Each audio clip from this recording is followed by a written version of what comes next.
So one thing you have to do when you're doing this conversion is you got to make the hole for the shifter.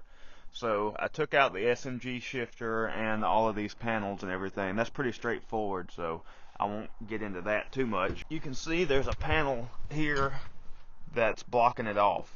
So there's spot welds under here that you can drill out, but you have to get rid of all the undercoating and everything, and it's a whole lot easier just to drill it out with a hole saw.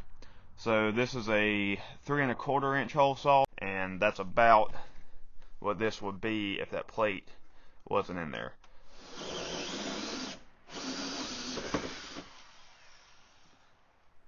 Okay, now we have a hole ready to go for the shifter. So the next thing is going to be the clutch pedal, and lucky for us, there's already a place to hang the clutch pedal. See this stud coming out right here? That's where the clutch pedal is going to go, and there's bracketry for the switches and everything.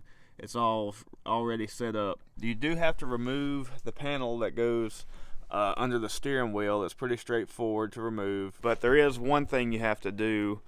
This is the panel, and you can see there's already a cutout for the brake pedal, so you have to make one for the clutch, and BMW helped you with that. There's a line, and you just cut along this line. It's on both sides, and you'll have your clearance for your clutch pedal. Alright, so I got the clutch pedal hung in here. Got the return spring on it, so it works good. Now I got to do the master cylinder. This is the master cylinder. It mounts inside the car with these 2 bolts here. It'll mount to the pedal bracket, and then this, of course, goes to the pedal. But what you need to do before that is you need to run the line from the master cylinder to the slave cylinder. There's a hard line and a soft line. So here's the slave cylinder. There's our soft line. I got a stainless upgraded line, and I had to make this line here. That's something that you'll need if you're doing this conversion, but I just used fittings and line that I took off of the SMG setup. I just cut it off, flared one end, and did that. So if you have a flare tool that'll do this type of flare, you can do it. If not, you can get this line. I think they're like $35 or something though, so I went ahead and made it, saved a little bit of money. There's a hard line that runs from this on the bell housing up to where the master cylinder goes, and you can see that plastic piece right there, that's on the end of that hard line. So under the car, so under here, you can see there's a grommet that's under this. You'll have to punch out the little piece of sound deadening here, and then you'll see a grommet. You take that grommet out, and you just snake the line up through the floor, under the carpet, and go up there. It's kind of aggravating, but just keep working with it and make sure it doesn't get hung up, and you can get it there. And now the end of my stainless line will hook to there, and then snake around to about here where the slave cylinder is. So on this master cylinder, you can see there's a nipple here. I gotta go get some line because you need brake fluid resistant rubber line, and then that will go through the firewall and hook to the master cylinder reservoir of here. You can also see there's a switch here. You have to order this switch and this lead, and there'll be some wiring that we have to do here. For now, I just got it installed here so I don't lose it. Alright, so now I got the master cylinder in. You can see where it bolts to right there on the brackets.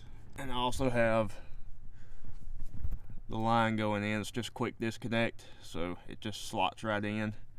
The only other thing I have to do now is connect the pedal to the master cylinder.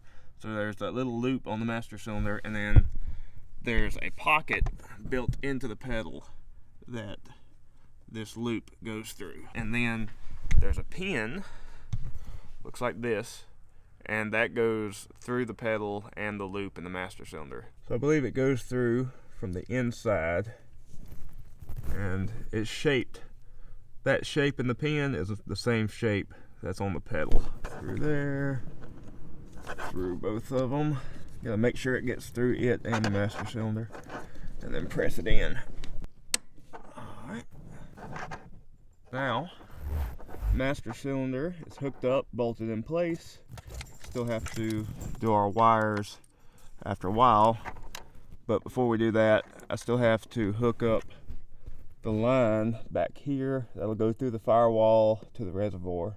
Alright, so I have my brake fluid resistant hose that's going to go from the master cylinder to the reservoir. So I got to hook it to the master cylinder, put a hose clamp on it, and then run it through. So if you can see, there's an X already cut into this sound deadening stuff here. And then I pushed my finger through, and there's a hole in the firewall. There was a grommet there. I pushed it through the firewall, and it went way down below the brake booster, so it's gone forever. But this place here is pretty sealed off from the elements, so I'm just going to run the hose through and hook it to the reservoir, and it'll be good enough. You can see where the little nipple is that you have to attach it to, and this is just a little melted plastic where they capped it off. You have to cut that off. Now, if your car has been on the road, you probably have brake fluid in this. Be aware of that. You want to either swap in the hose really quick or have somewhere for that brake fluid to drain through. So I'm going to snake the hose through from this side, connect it up top, and then cut it and connect it down here, and that will be done. I think I'll be completely through with the hydraulics. Clip this off. Gone. Just a little bit of brake fluid left in there, and that's pushed on there. And that is just 5/16 line, so it doesn't have to be metric. 5/16 works perfect. Alright, so we've already addressed one of the big issues when you're going from SMG to manual if you're using a stock style shifter, which was the detents in the bell housing. The other big one is this right here. This is a bracket that goes underneath the car in the transmission tunnel like this, and it actually holds the bushing that's on the back side of the shifter. You can see the bushing here that's on the back side of this shifter carrier, and it hooks to the front of the transmission, and it's just free floating back here, and that goes to the car. So you see these slots here that go into these slots right here. There's one on each side of the bushing. We have to weld this into the car. Some people have screwed it or riveted it into the car, bolted it, whatever, but I'm going to weld it in. So in order to weld this in the car, you have to go under it and scrape out a ton of undercoat that is in there just behind the shifter location where I drilled the hole. It was a good like 3/8 of an inch thick in some places of just that nasty tough undercoat. So a wire brush on a drill, cover your eyes, and go to town. And it takes a while, but you can get it clean. The bracket just kind of goes in like this. It fits pretty tight, something like that. This piece back here, I don't know if you can tell on camera, but it's bent and it follows the contour of the transmission tunnel. So it's not too hard to line this up. You just need to get it close and square. This isn't a high tolerance item, so as long as this flat is sitting on the back side of this, you know, it's not cocked to the side or anything, then it should be good. So I'll grind this down, put this in here and weld it up, coat of paint on the welds, keep it from rusting, and this will be good to go. And also, before you start welding on the bottom side of your car, make sure the carpet is out of the way, because you can very easily catch this stuff on fire, and that would not be good.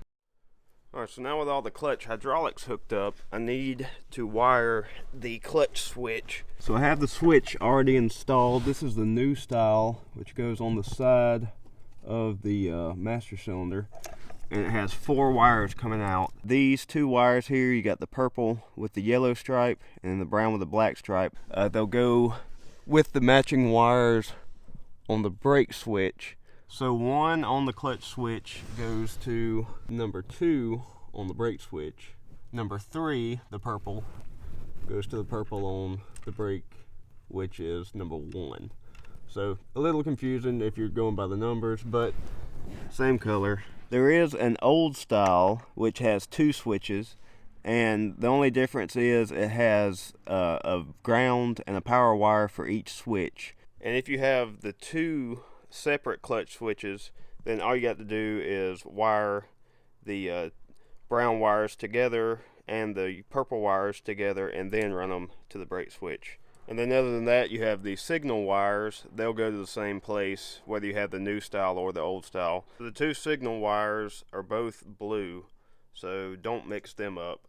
Number 2 is going to go to the DME, and from everything I've read on the internet, it says that number 2 needs to go to pin 20, and if you run it to pin 20 and then code it right, you don't have to install the gear position switch. And pin number 4, which will be the one that's out here on its own, it goes to the EWS, which is this little white box up here, and it'll go to pin number 8. To pin our signal wires to where they need to go, I bought a couple of these. They use the same type pin. It's like a DME pin. So the color of the wire doesn't match, but it doesn't really matter as long as we get these in the right position. Okay, so I have the power and ground connected now to the brake switch, and now I'm going to work on getting the EWS wire hooked up. You can see I already have my pin wired in, ready to go, and I just have to pin it to this. So there's a little tab that hooks on that little hook there. Just pull up on that tab and this slides off to the side. They're labeled, and right there is, looks like 9 through 13. So on this side, pin number 8 will be the one sort of on top nearest to the clutch pedal. There's a little 8 right there. Our pin should just slide right in. See if I can do it while filming. So there's a little catch on top of that pin, and it'll go up. So it's in, and it just slips right in. Not going anywhere. We slip our cover back on, plug it back in, and the EWS wire is ready to go. Only thing left will be the DME wire. Alright, so next I'm going to add the pin to our DME connector. It's the second connector. So the first one, I think that goes to your coils, and that is X6001. This will be referred to as X6002, and then same with these 003, 4, 5. So you will have to remove this one just so that you can flip the switch to get this one out. And then we're looking for pin 20. So it should be the same deal like the EWS connector. There should be a little tab there, and peel it up and get the cover off the switch. So we're looking for the top connector to come out. These two connectors come out separately. The top one is gray. All right, so I want to show you where I ran this. So you can see there's the pin I have to wire into here, and I ran it through the firewall. This little kind of bubble sticking out that's open on the bottom, that goes straight into that compartment that the DME sits in. Now, just have to put this in pin 20. So there's 20 right there. Put the little latch to the top, and there it is. Now we can wire it to the clutch switch. The DME pin is now connected to the clutch switch. So just to recap, you got number 1, which is ground, brown and black, goes to brown and black on the brake switch. Number 3 is 12 volts. It goes to the 12 volts on the brake switch. It's purple and yellow, also purple and yellow on this. Splice them together, good to go. Then number 2 goes to the DME. I did pin 20. We'll see how that works out. It should work out. That cruise control will work without the gear position sensor. Pin number 4 goes to pin number 8 on the EWS. Alright, so we got the new brass clutch fork pivot pin installed, the new polyurethane mounts installed, filled up with fluid, slave cylinders on it, got the boot ready to go. So I think it's time to get this under the car and start installing it. Alright, so I got the trans in, got the big bolts bolted on the bell housing. I did have to take out the selector rod to get the shifter through the hole. Going to bolt on the cross member, put the rest of the bell housing bolts in, the starter also, and then we can start putting on everything else that we took off. Alright, so I got the selector rod installed, also got the boot where it needs to be, and I installed this bushing for the shift carrier, but the key to getting these polyurethane ones in, I think the stock ones are easier to install, but you just need to use like a floor jack, and I use this bottle jack and a 2x, and just put it on and pushed up, and then I worked the side. There's slots in the side of here, and you got to work them into the tabs, and I just worked it in with a screwdriver as I pushed up with a bottle jack. So it just kind of squeezes in on that, and the tabs engage those slots, and now it's good to go. It's not going anywhere. So also hooked up the slave cylinder, got the hose in it, it's tied up, got all the unused wiring from the SMG tied up. I'm going to finish putting the shifter, all the stuff on the center console, because I cannot wait to shift this thing. So get that done, get the shift knob on, get the new boot on, and then I can get the rest put together. All right, so now I got the starter put back on. So now I'm pretty much done with everything under here, so I can go ahead and put the intake back on, get the intake tube back on, and then we gotta bleed the whole system. I gotta bleed the brakes too, since I painted them from the red that they were and changed my hoses, put some stainless brake hoses. So we're almost ready to start driving this thing. All right, so this might be a little rough part of the video because I don't have my microphone hooked up, but I've been trying to figure out exactly how to code the car to the manual software. I'm not very computer savvy, so I'm trying to get it all worked out, but I think I found a way to at least get the manual software into the engine computer. That way I can drive it around. I still may have a few little quirks like lights on the dash, things like that, but at least I can drive the car around and it not go into limp mode. So what I did was I used my cable that I bought off of Amazon. It's like a $20 cable. It is K plus DCAN cable. So I got a piece of software called BMW Flash, and then what you do is you go to File, Read DME, and then you read just a partial DME. It'll ask you if you want to read the whole thing. You say no, it'll read it. Then it'll give you a file. Let's see here. You got a copy of the bin file, and that's the stock bin file. I kept those around just in case something happened. And then we load that into, maybe this one? Yes, it's MSX5X binary modification tool. It's from ECU Works. But you have to buy a license for this. If you look online, you can find the steps on how to do that. And then you can load your binary file to this, and it gives you all kinds of options, and it will go through and change the binary file for you. You don't have to worry about coding it all yourself. It's just what I could get working on this.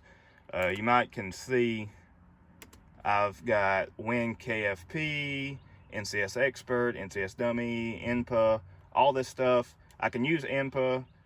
You know, I use that to clear codes and stuff like that. BMW coding tool. I've tried to get all of this other stuff working, and for some reason I just can't make it work, and it's probably just because I'm not very computer savvy. For now, I've fixed the tune I need, or the coding I need, reflashed it to the computer, so now I'm going to see if it'll work. Alright, so I'm driving the car now, and again, this is kind of spur of the moment, so just bear with me with the audio. Before, when I was driving it, before I did any changes, what would happen is it would drive kind of okay, but whenever I was coming to a stop, if I did like a slow roll to a stop, it just would idle down low, and it even died a couple times.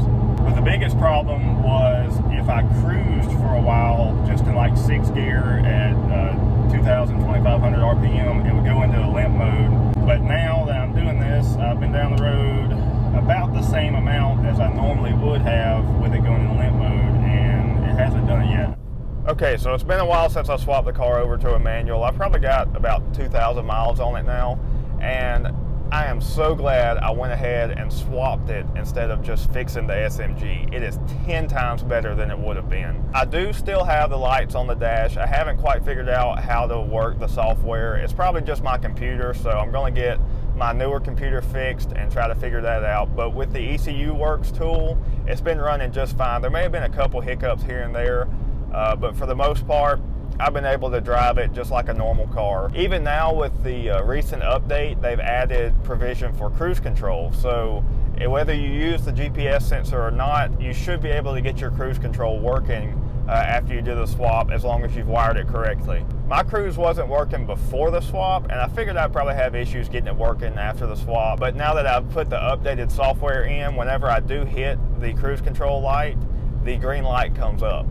before the updated software, it wasn't doing that. So that gives me a little hope. I should be able to get the cruise working, probably just a wheel speed sensor or something like that, but I'll troubleshoot that at a later date. So I hope this video and the one before this can help you at least have a little confidence in doing a manual to SMG swap. It's not a complete guide, but there's tons of info on the internet of how to do this, whether it's doing the wiring, doing the coding, or even just doing the entire swap. So use these videos as a supplement to that, and hopefully it gives you at least a few ideas of how to do things. So stay tuned for some more videos on this car. We did do a track day with it, so that's coming up. If the whole coronavirus thing would clear up, we can probably do some road trips and maybe a few more track days with it. So looking forward to that. In the meantime, you can check us out on social media. We're at Racing Rejects on Facebook and Instagram. Also, you can follow me on Facebook. I'm at NickFerris53. Thanks for watching. See you guys soon.